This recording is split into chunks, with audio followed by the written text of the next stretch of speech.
Such a great venue. Check, check. 1, 2. Check, check, check, check. Hey, hey. Check, check. Good.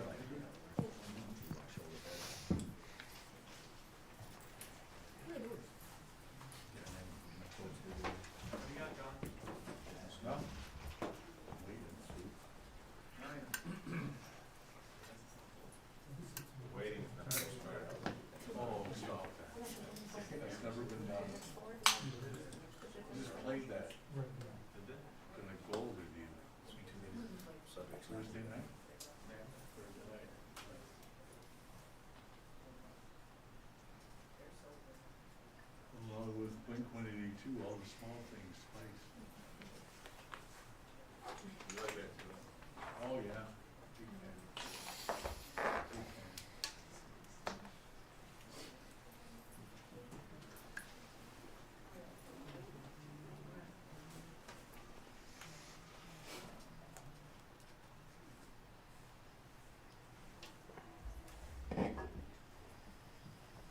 I find the lyrics to be so insightful. Na na na na na na na na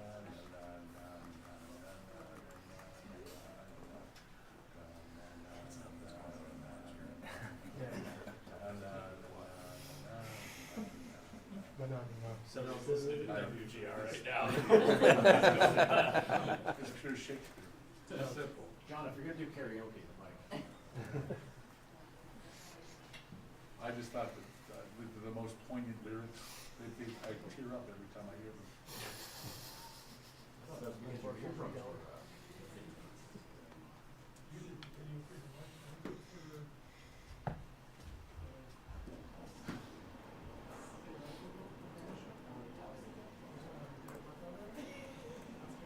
It's going at 4:30.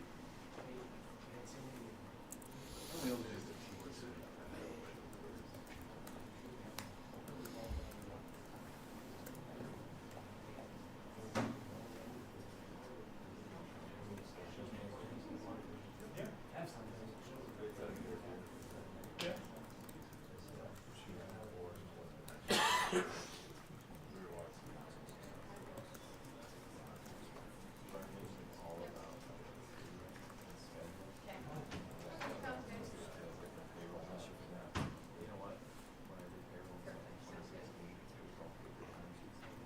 So 5 minutes. We'll just do one last mic check for everybody, just to make sure.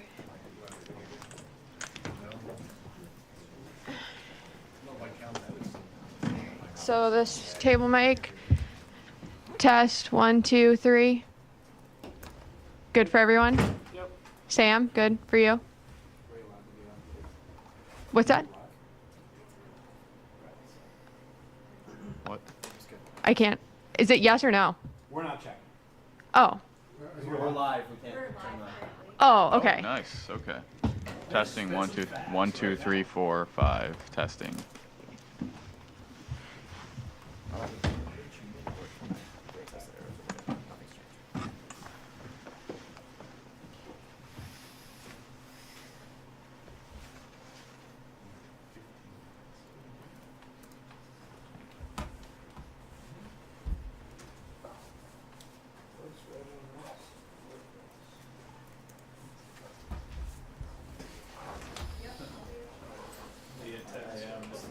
The first press conference.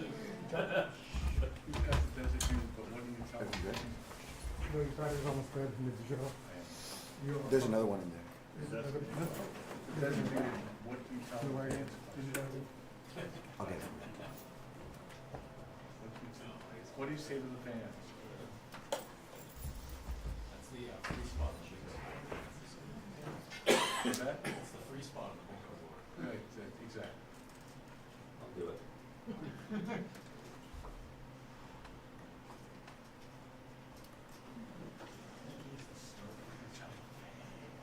You have to do this with a wait to the fans.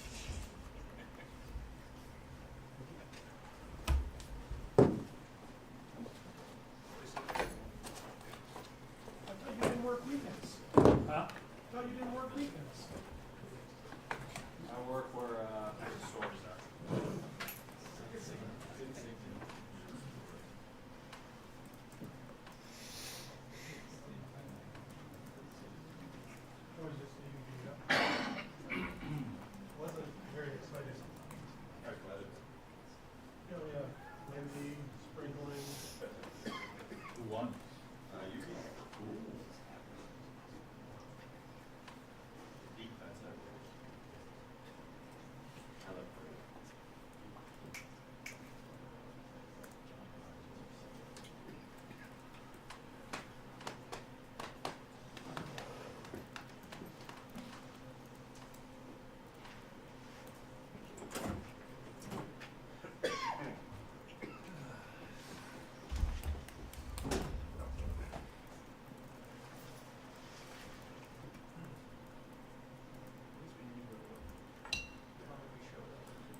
everybody, once again, make sure your phones are silenced, please. And please remember to share the microphone in your rows. We have no opening statements or anything like that, so you can ask questions for Kevyn and Lindy. As far as the hockey staff or the coaching staff moving forward, are there going to be any changes at either one? Yeah, we'll take a look at everything. Obviously, we're just getting through the season wrapping up, the exit meetings with the players. Lindy and I haven't even had a chance to sit down yet together since even talking to the players, but we're willing to do whatever we think it takes to help our team get better. So we'll definitely look at everything. Kevin, there was a report today that there might be a front office shakeup of some sort. I'm not sure. Elliot Friedman had it. I'm not sure in which you're staying with the organization, but in a different capacity. Is there anything you can say on that? No, I think what I just said to Paul, I mean, we want to get better. You know, we'll look at everything. We'll have meetings with Terry coming in the very near future where we'll, as we would typically do after a season, review everything, talk about the roster, talk about everything in the organization, hockey operations, where can we improve, what do we need to focus on, and we'll make any decision we need to make that we think is going to help us get better.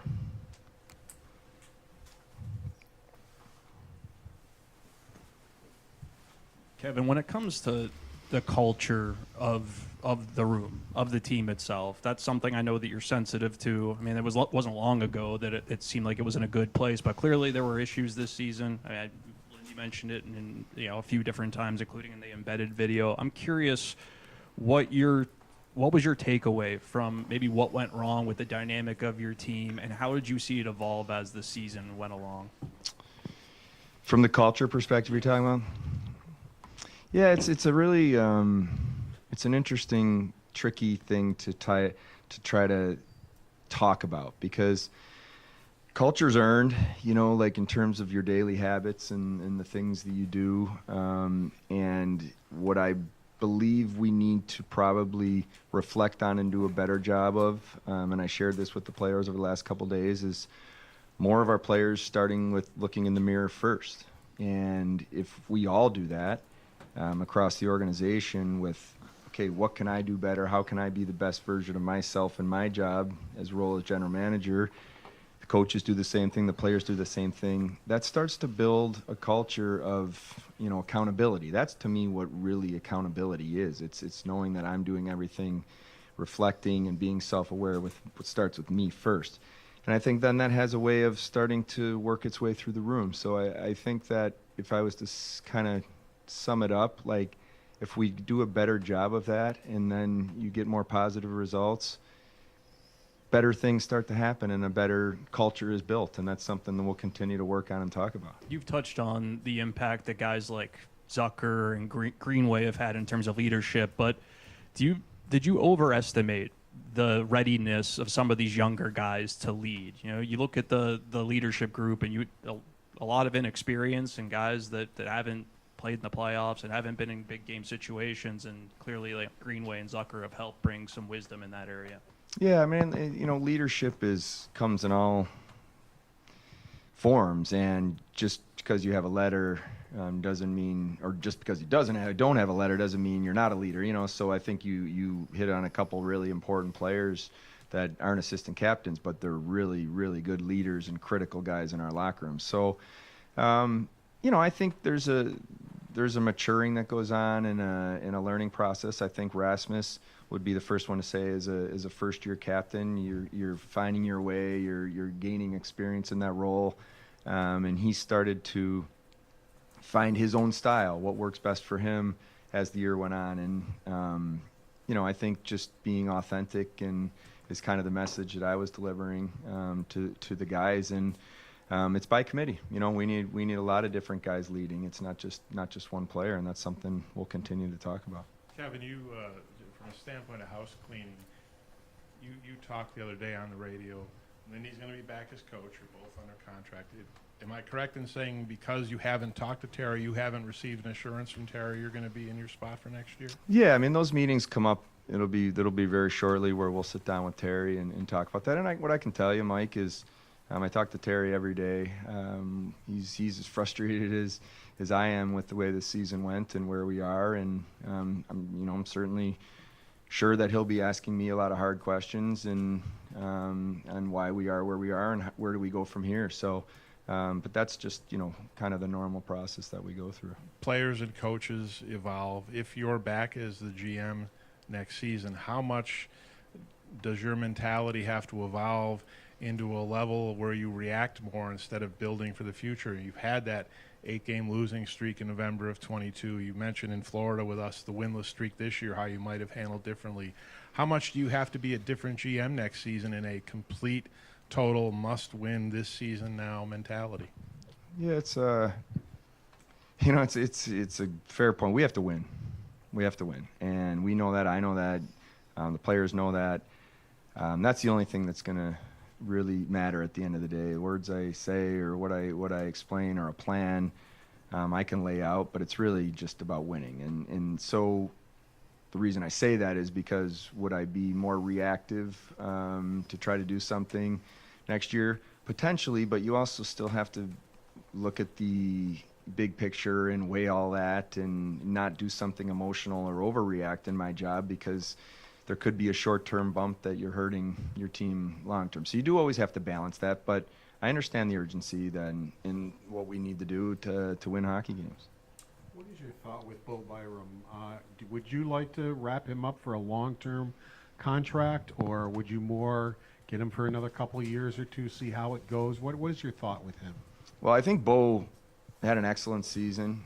He's a Stanley Cup champion at a very young age and extremely talented. And when we traded for him, we didn't exactly know where he would fit or how. When we were willing to kind of make that bet to say, let's bring in a really, really good hockey player and let's see how it shakes out. So I think he had a nice season, did a lot of good things for us, and we're going to start to talk about that now as we get into the off season. What makes the most sense for our team, just the way our roster sits. Long-term versus short-term contracts. I mean, there's obviously salaries you have to look at and projections. So it's a hard question to answer, but I guess what I would say is he's a really good player and we'll be open to anything. Kevin, the final quarter of the season, like the last 20 games, there was significant improvement. From your perspective, just what happened over those final 5 weeks, and why did it take 60 games to get going and so forth? Yeah, I think we played. We did a little better job of playing the game the right way for bigger chunks of the game. You're not going to play 60 perfect minutes. No team does in this league, but we did a better job of not beating ourselves. I thought we did a little bit of a better job in the last 20 to 30 games in terms of just being situational awareness. Where are we? Where's the clock at? Where are you in your shift? Where are you on the ice against the other team's top line versus fourth line of maybe that's not the time to make a play or it is the time to make a play. Like those type of things, I thought we did we had a better commitment and a better understanding and better buy-in to that. So unfortunately, it's hard to chase points late in the season, and we played some good hockey down the stretch, but it was too late. Lindy, you arrived with a lot of confidence and determination to turn this thing around. Where do you think you fell short in maybe underestimating culture, or what needed to get done as the season began? I still remain very confident. I mean, I'm angry with myself for not getting the job done. A realization now I've got a lot better take on the players. I mean, there's lots of different reasons, as Kevin mentioned. But we don't have to break down every segment of the season, but I didn't think we started well enough. Our inconsistency, hurt us as the season went on. Win 3, lose 3. To answer even at the end of the year, just the previous question, we became. I think there was a lot of things that played into it. We got terrific goaltending. We scored more. You know, there was a lot of games where we could outplay our opponent, but we didn't outscore them, and we didn't score timely goals. That hurt us. You know, this last segment, we had a combination of a lot of good things going on. We had, you know, we had timely scoring, we had good special teams, and we had good goaltending, which led to a good consistent run where every night we were in a game that we felt we could win. And when you play like that, you get to win on a consistent basis. We just, throughout the year, early in the year, we had trouble with adversity. I think I talked a lot about that. Later in the year, I think we dealt with high pressure situations better. I think even, just look at the last game. It was a game that probably early in the year, we might have found a way to lose. But by the end of the year, we were a team that was able to push through and win games like that, where pressure mounted inside the game, and we were able to push through and win. But we just didn't get there quick enough. Kevin, were you aware of Josh Norris's oblique injury at the time of the trade? We were. You know, I would say that he had been cleared to come back and play, and once he got here, I would say that there was a feeling that maybe he'd come back a little bit too early from that. I don't think it would have changed anything in our mind of making the trade, that's for sure, because, you know, we did this for long-term reasons. But we were aware of it, and then unfortunately it was so quickly when he got here, re-injured it, and it's almost like he had to start over. You know, those are tough injuries, and he's doing much better. He would have been very close to being ready to play if we were still playing, but we did know about it. Kevin, we've had this conversation at these venues multiple times. The idea of spending to the cap, it became a big talking point. You know, you think back to the Skinner buyout, different things, but you look at the playoffs this year, and none of these teams in the playoffs are more than $1 million, $2 million from the cap. And your reasoning behind that has always been the narrative of you have to have room to pay your guys. You have your RFAs coming, now you have Paterka and others coming. How much potentially, when you talk to Terry, might be we have to, with the cap going up and with some of these guys, we have to be much more of a cap team than we've been to be competitive given the landscape of the league? Yeah, I mean, I think it's the cap's a magnet to some extent, and you know, over the last number of years too, with just the way we're coming out of COVID, and there were a lot of teams right there. You know, we were in a different place just based on how we were going with youth, and we had a lot of entry-level contracts. So what I was probably trying to explain was that you're not just talking about the next season. You're always, you know, in my job, you're trying to project into the future, and if you make a decision in the summer just on a one-year focus, it could come back to really bite you a few years down the road, because now maybe you can't sign one of your own players to a longer-term deal. So that's, I guess, just philosophically, just to help you understand what I probably meant by what you were saying. So where we are now is the next kind of, I would say, evolution of our roster, and where we've now had a number of guys sign. We have more coming now. This has always been kind of the year that going into next season where we felt we were going to be right around the cap, whatever that number was. So I would, and it's never been, just so you know, Mike, like, it's never been a talking point from Terry about cap or no cap. It's about, you know, putting the best team we can together so setting us up for sustainable success. And he's continued to tell me that to provide every resource that we need to win, and that's all I can ask for in my job. Kevin, Ukko-Pekka had some nice stretches, but he clearly wasn't up to the level of last season. Just from your perspective, just what happened to him, and do you still view him as your number one going forward? Yeah, I have huge amount of faith in UPL. Even my exit meeting today, you know, with him, I was really impressed with his maturity and his diagnosis of his game, and, you know, his season overall. I have a ton of faith in him. You know, I think with goaltenders, especially relatively young goaltenders, there is a lot of variability year to year, just in terms of just ups and downs. And so I have a lot of faith that he's gonna bounce back and have a really strong season next year.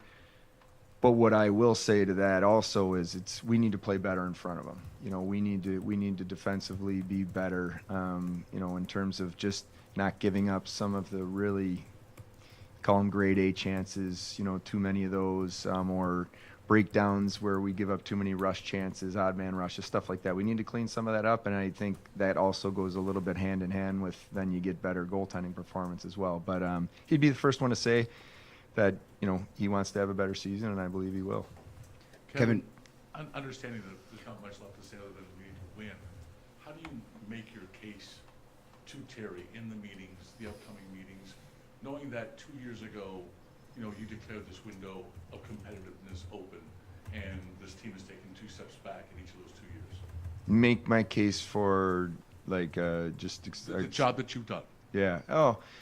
Well, I mean, it's not good enough. That would be the first thing I would say is, to be honest, I believe we should be a playoff team right now, and we failed. So it's owning that, taking my responsibility for that, and then moving past that and saying, here's how, you know, I see us improving and what we can do to fix it. So, as always, just being very honest in my conversations with Terry to say where I think that I've made mistakes and where I think that we can fix certain things, and that's what I'll do. But I do believe that we're closer than farther. But the words are the words. We have to win hockey games, and I understand that.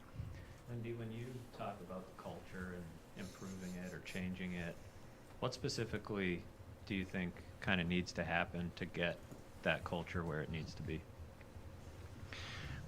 Well, ultimately, it's a group of players that believe in each other. It's not a group of players that, you know, maybe complain about each other, complain about plays. Or there's a lot of mistakes inside of a game. It's bringing a group together that is really connected, and they're committed to the same thing. It really is. The culture is a team first attitude. That the team comes first, and that might be giving up individual success at certain times in a game. That is including blocking shots when maybe you're not the best shot blocker, or getting in the way of people when you probably don't want to. It's a selflessness culture. And there was times I thought we were really close to it, that we've gotten a lot better at it. But we failed the test at times. You know, you guys know the various incidents through the year that I think that I was disappointed in. And to a man, our group was disappointed. Really hard learning points at different opportunities in the season where, you know, I think we failed and then picked ourselves back up and started to build again. And you know, I feel that the group is connected. They are committed, but we just didn't respond sometimes to what I thought were big culture moments. And Kevin, I'm curious, like, when you have these conversations, whether it's with Lindy or players in regards to culture, like, how eye-opening has it been? Because, you know, this is year 5 for you. It's sort of a culture that I would think over the last 4 or 5 years you've built, right? Like, this is your roster. So how eye-opening has this season been in that regard? Well, I think there's a frustration out of all of us that we're not where we expected to be and where I believe we should be based on just the talent on our roster and what you look at on paper. And there's a lot of things that happened through the year that can explain why we ended up where we did, but we have to fix that. So for me, it's I guess, Matt, it's like, it's being honest and having honest conversations and, you know, making sure that we prioritize the right things. And that's the standard of all of us being at a high level and pushing each other to that level day in and day out. And that's all the things you do, not just at the rink, but away from the rink. And, you know, I guess that's the part that I just see us needing to take a step forward. And you're right. Ultimately, it's on me, and I'll do everything I can to fix it. Kevin, when you look at the positive impact that a veteran addition like Jason Zucker made on this team, as you move forward into the offseason and look to get this team in a more winning mode to try to make the playoffs next year, how do you balance letting the youth on this team sort of continue to grow with what you saw that Zucker provided this team, maybe their experience in the league allowing them to better handle adversity, which is something you guys mentioned? How do you balance sort of that as you go into the offseason? Yeah, I think you kind of go into the offseason after you get through these meetings today, and then you start to go through the whole season and evaluate and have the conversations, and then you come up with your off-season plan of, okay, where are areas we think we can improve, and there's a lot of areas we need to improve. But I think where the veteran player comes in that can be really beneficial is just sometimes the ability to keep things in perspective, and I think Zuck did a pretty good job of that. It was interesting. In my meeting today with Yuri Kulik, he said Jason Zucker's the best person he's ever met in his life. He took care of him, and helped him move into his apartment. And so those are just little things that go a long way. And so if there's players out there, whether it's free agency or trade, that we think can move the needle and help us also on the ice, because it's great to have a good guy and a good veteran, but they need to be able to help on the ice as well. We'll certainly look at that, but it's a balance. I think the good news is some of our younger players have now, they've been in the league a few years. It's not their first or second time through, and that's so that's something you balance as well. That just looking at that on paper, it's a guy like Owen Power, still relatively young player for age. Well, not relative, is a young player for age, but having been through the league a few times now, that's experience that's very valuable for him.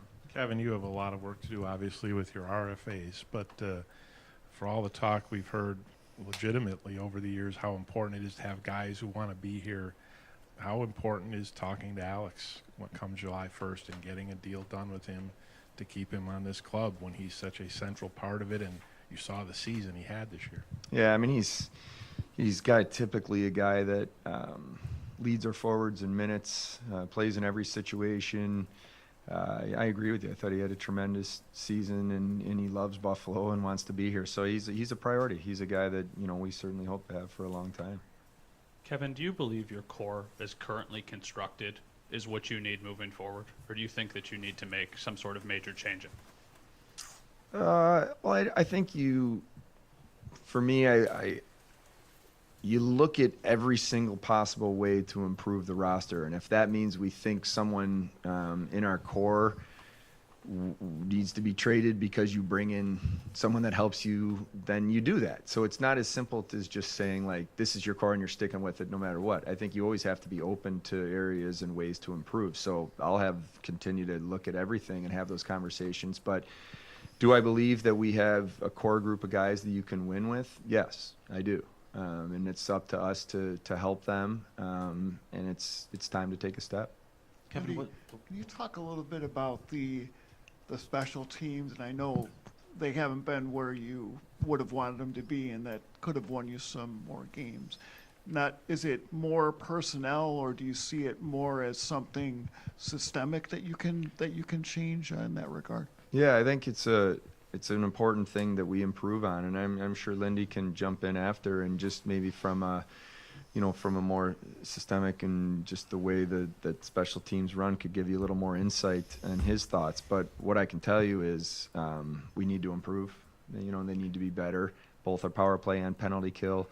I do think we have the talent and ability with the players we have on a roster to be better than where we finished, and that'll be a focus this offseason for sure. Yeah. I'll add that. You look at. We made several changes in system-wise, even inside during the year, that I think helped. First, if I want to deal with the power play, the way it started the year, it could have helped us win a lot of games, but it didn't. It didn't help us. Inside those games, there was opportunities, good opportunities that we didn't finish, but it didn't get the job done. I think the latter part of the year, the last 40, with moving some pieces around, getting a little bit more motion on the power play, really helped. And I think the numbers prove that out. I think probably again, puck, like even puck management on our power play hurt us, where, we didn't make that next play, or a lot of times made an errant next play hurt us.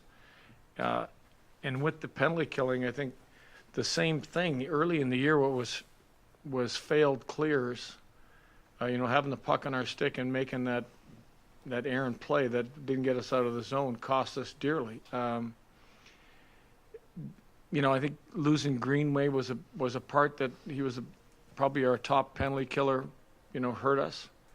We broke in some younger guys that helped us, but I think probably one of the biggest thing was big individual mistakes, not structure.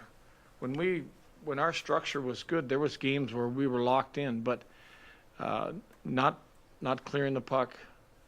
And there was a few games where misreads on coverage really hurt us dearly in a couple games, but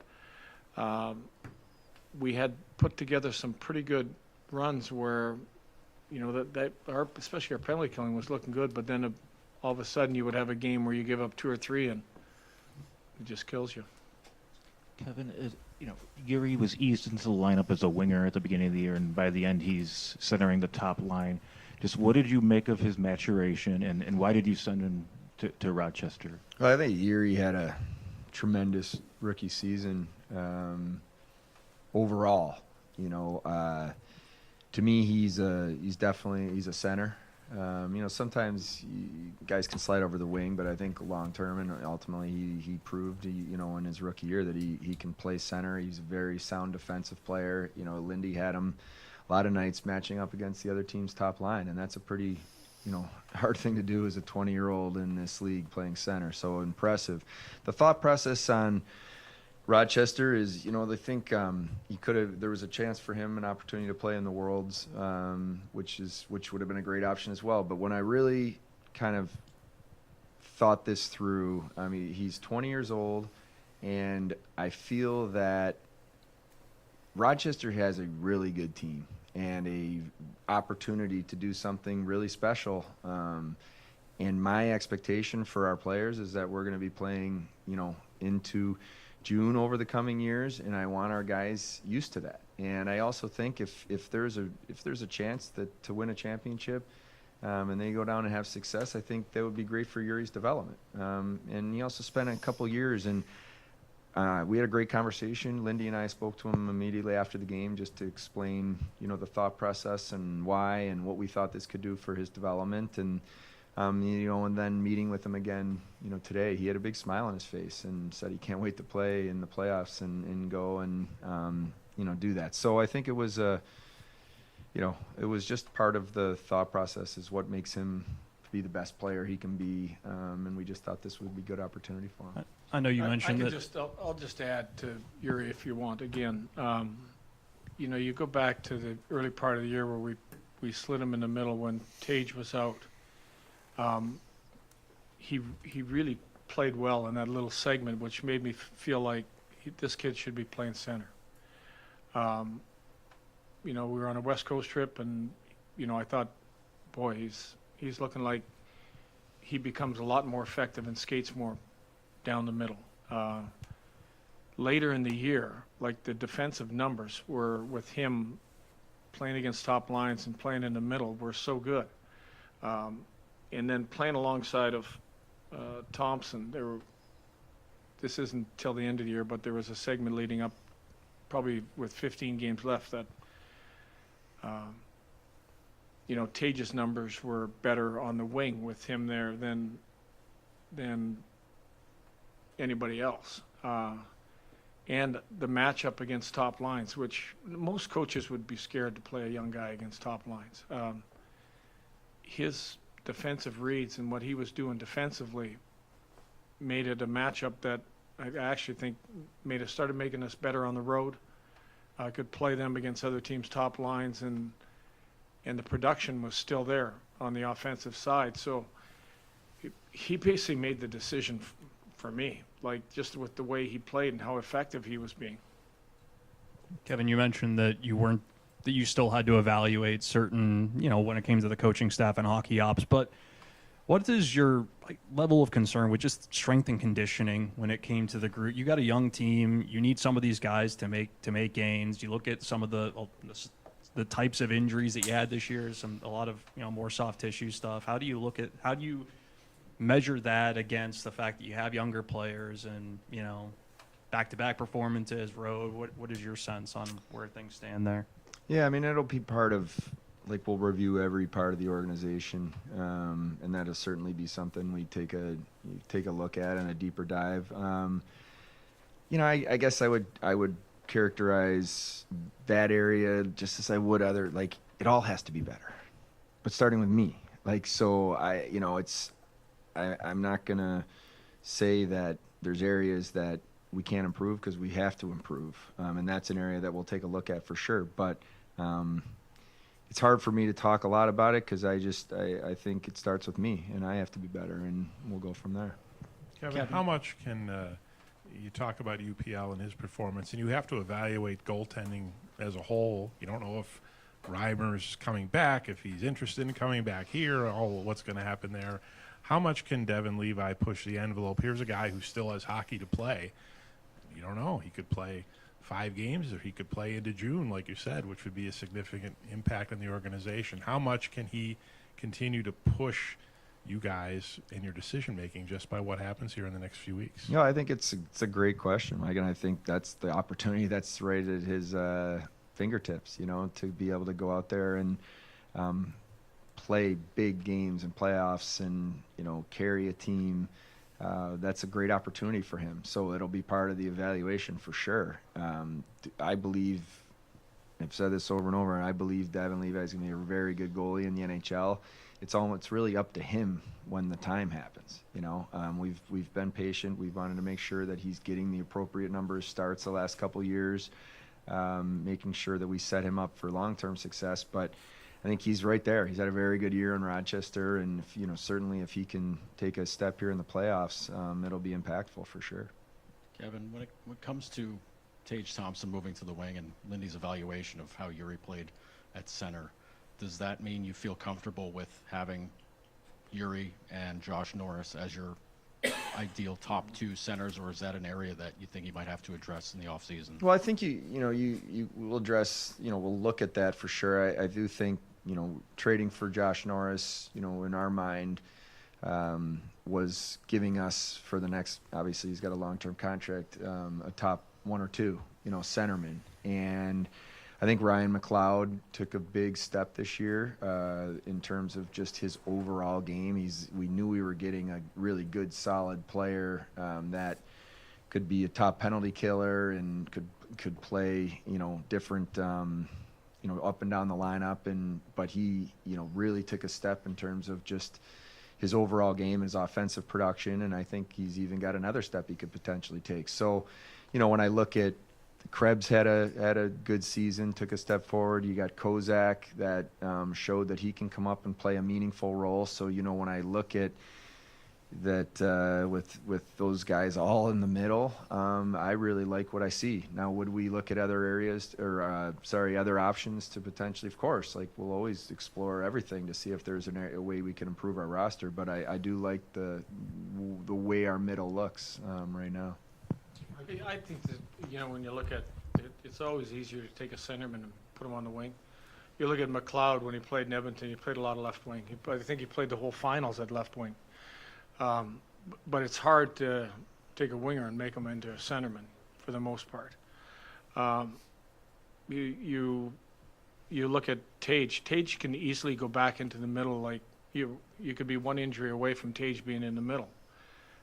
Or inside of a game, if you've got a right winger or left winger that are really going good, you can just stick Tage in the middle. It's the option that is a really good option to have. And Yuri is, I maybe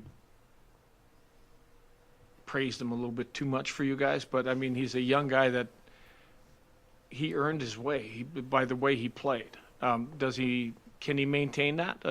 I'm hoping so. I really feel, but you still have an option that you still have You know, we got Norris, we got McLeod, we've got options of guys that can go in there. Doesn't mean that he's locked into that position, but it from what I saw, and if you look at, you know, this last segment where we had no Norris, and Norris was playing with Tage before he got hurt. It looks like a good possibility he can sustain. And, you know, part of Yuri going to Rochester and playing, I think the Rochester playoffs is more like NHL than I've been at a lot of world championships. And there's good hockey, but sometimes, you know, you get on the big ice and it's not near as intense and physical as what you would face here. And I think this prepares him. My conversation with him was, this prepares him for, you know, what is next for him and how it can help him even make us better. If I could follow up on Mike's question, it's more of a comfort level question for both of you, if I could. We know Devin Levi's having an all-star season in the AHL, and you talked about that. And I remember even Luukkonen last year, his numbers, his last 35 games were some of the best numbers in the league. So they both, but, you know, when it got down to it this year, you know, when you, at the end of the year, James Reimer appeared to be maybe the guy who was going to give you the best chance to win a hockey game. So moving forward for both of you, when you look at your goaltending, and as you said, you've got to win hockey games. You've got to start winning hockey games. Do you have a comfort level in two young guys who possibly could both be very, very good, but do you have enough comfort level in them to go into the season with them both? First, I'll start with UPL. I believe in UPL. Until I get the team to clean up some of the poor puck play, it's going to be hard in any goalie. You know, I would just say you look at our game against Philly and what we gave up on the shorthanded sense in the game again. There's nothing your goalie's going to do about that play, and except make maybe a highlight or ESPN reel type save. To that point in the game, it was a game that you're comfortable with anybody in goal. The way we were playing, we were defending well, we were managing the puck well. But it is the area that hurt us the most, and the area that the whole year tried to keep improving, and I've seen improvement, but inside of the game, you look what happens on a play like that. You're asking your goaltender to make an unbelievable save. He shouldn't have to make that unbelievable save.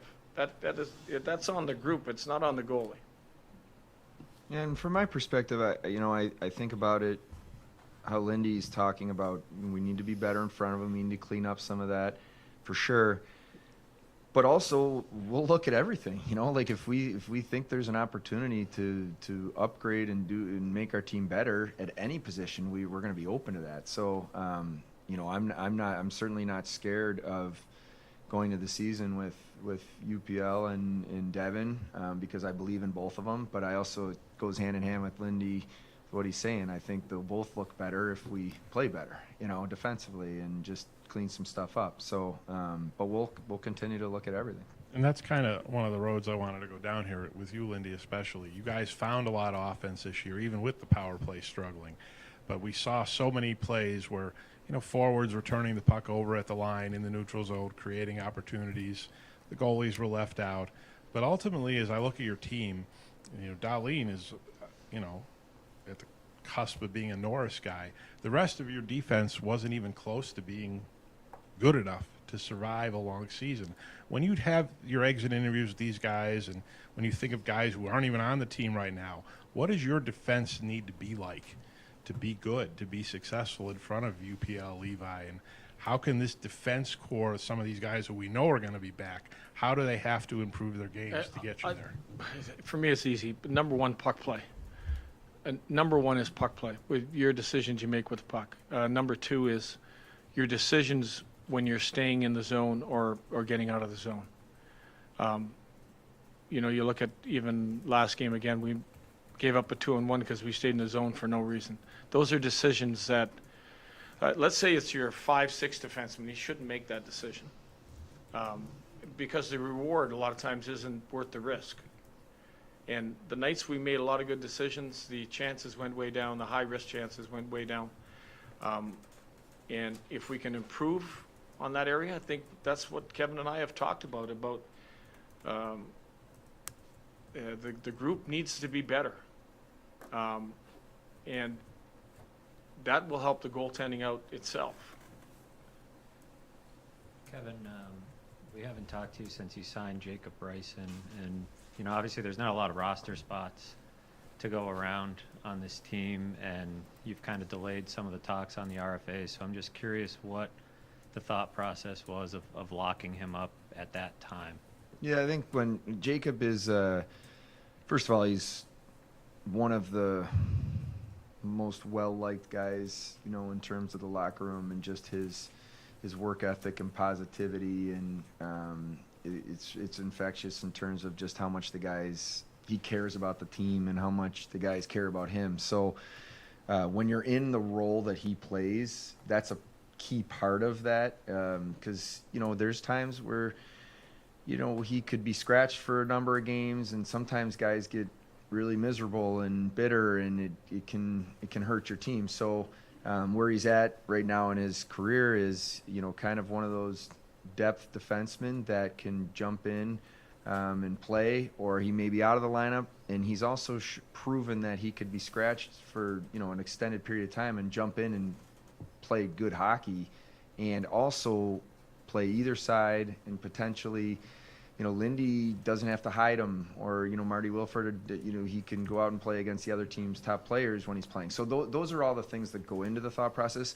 And also, there's not a ton of, you know, UFA free agent defensemen to be out there in just the market. And I just think it doesn't change our mind in terms of how we're going to build the team or add defensemen if there's an opportunity. And I just wanted to make sure that going into next year, we don't have a shortage of, you know, guys that can be impactful when they're in the lineup. And I do think from the Rochester perspective, you know, Ryan Johnson's right there. He's right on the cusp of making a step and being part of our everyday lineup. But some of our other prospects are still young and, you know, developing. So we wouldn't want to be in a position where we're kind of leaning on them before they're ready. Are you still looking for a partner for Owen? I know you've mentioned it before.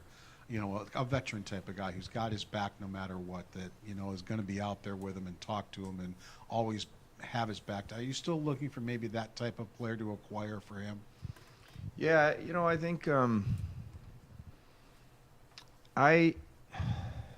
it's a tricky thing to try to explain, and I want to say it the right way.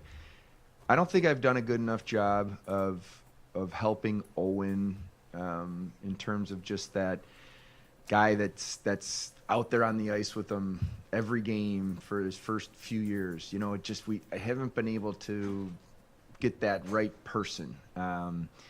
In saying that, you know, I talked to Owen today about that in terms of like what does he feel like he needs is someone next to him, and what makes sense. And you know, it's interesting. He said, "No, I have no problem playing with anybody. I've no issue with anybody I've played with over my career." And he said just the one thing that it helps him is like someone that can move the puck and be clean with their puck touches. It's why, you know, I thought he and Bernard Docker played pretty well together, because, you know, JBD is pretty simple with the puck and just makes good decisions. And so I guess what I'm getting at is it'd be great to get an all-star right shot defenseman that could just, you know, be next to him for the next bunch of years.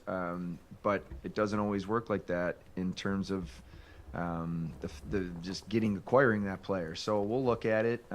But I think, you know, just figuring out what that mix is something that we have to probably look at and do a better job of this summer with our D-core overall.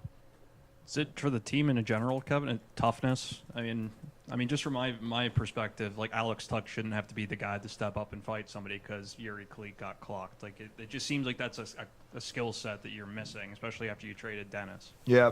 It's and there's, you know, it's interesting. Like I think the most impactful way to think about it in my mind is team tough. Like where guys are just together, you know, every whistle, or just there's just a pack mentality, and I do think we were nowhere near good enough at that this year. I do think we showed better in the last 20 some games of doing a little bit of better job sticking up for each other.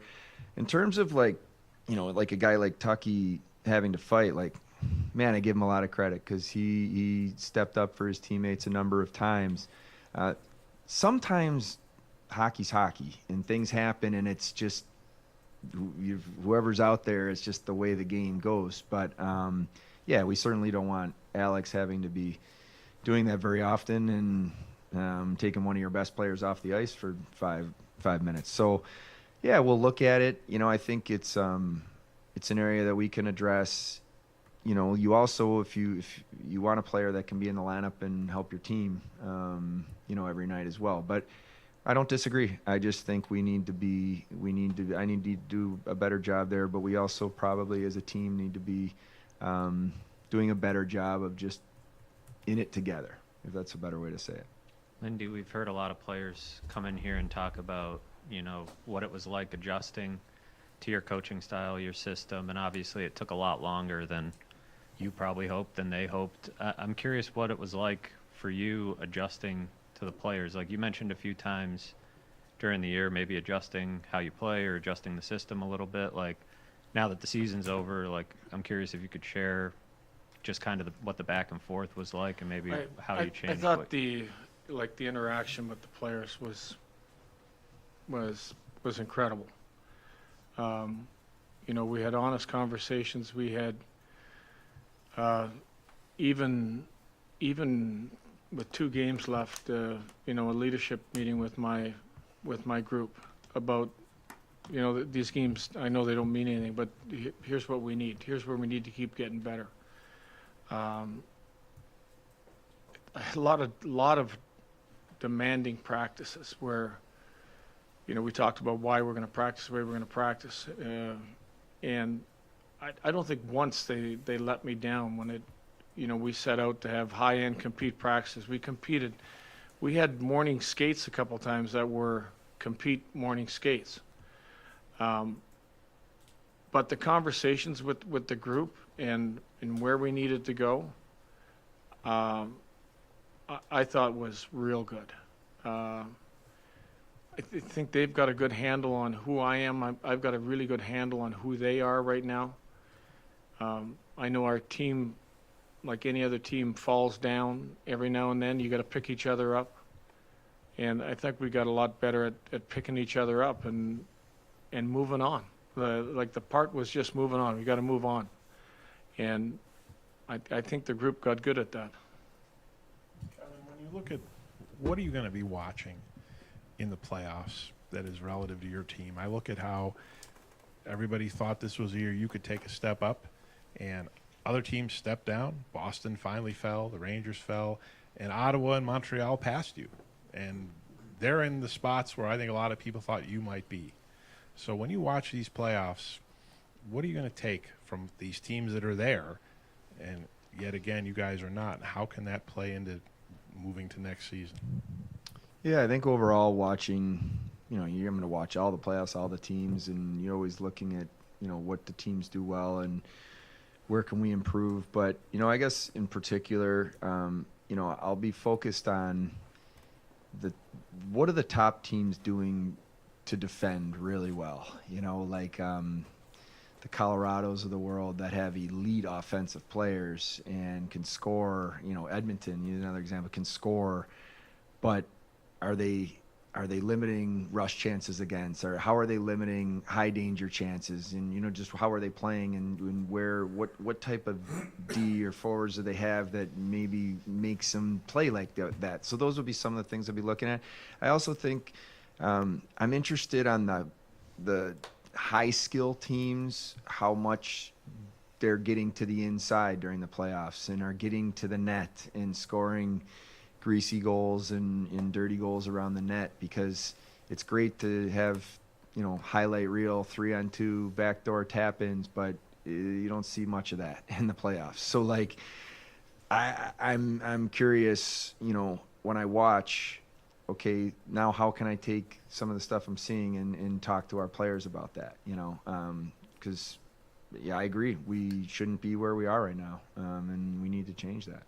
Kevin, Matthias he was kind of down and up this year. I think he probably picked himself up a couple times. Just what did you make of his season as a whole and how he managed to maybe find something toward the end there? Yeah, well, it was nice to see him play the way I believe he's capable of playing in the last, I'd call it 20 to 30 games, whatever, that kind of a spot where he started to really find his game.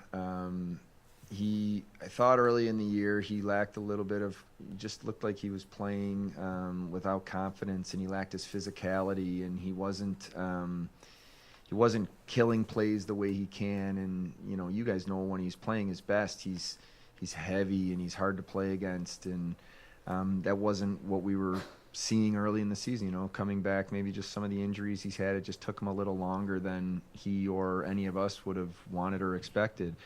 But so I think, you know, season overall wasn't where he needs to be. But the positive of it is that he looked like himself down the stretch, and it was when he went back and played with Rasmus. I also think he kind of settled into the way that he can play to be effective, and also frees up Rasmus to be Rasmus. You know, and so I think he ended on a positive, and, you know, he and I talked, you know, at length about that today, and how he can go into the off season. He's healthy, and really attack the off season to make sure that he's ready from day one next year.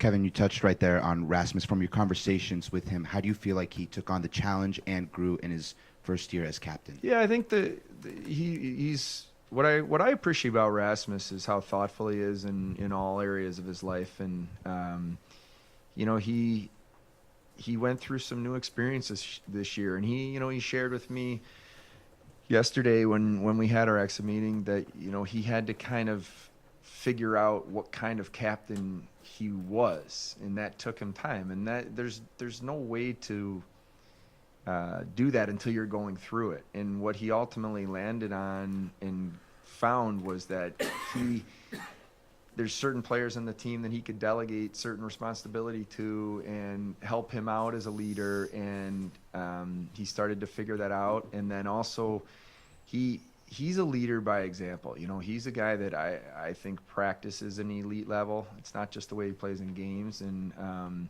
so he just needs to know that he doesn't always have to be the one saying something at the perfect time. It's just go be you. The best leaders I've ever been around are just people that, you know, they're completely authentic and just carrying themselves that way. And I think that he started to learn that as the year went on. And all of what he went through is totally normal. But he cares. He loves his teammates. He loves the city. He loves the organization, and he's committed. He's committed to getting it right here, which you know, I think is really important for us to have in such a world-class player.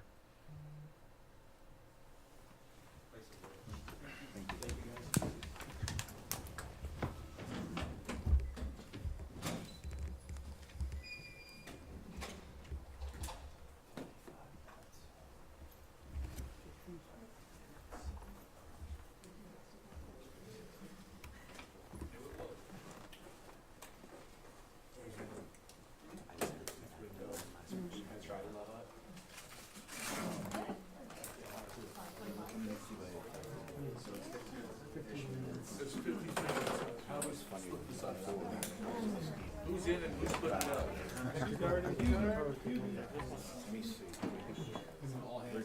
Did that fit all on one card? Barely. It was about 30 seconds from switching. Well, thankfully it landed all on one. Yeah, he went and got the other card. There's only one in the camera. Okay, one of you was when do you need me? Soon, or 5 minutes, 20 minutes? No, after the 6 o'clock. After the 6 o'clock? Yeah.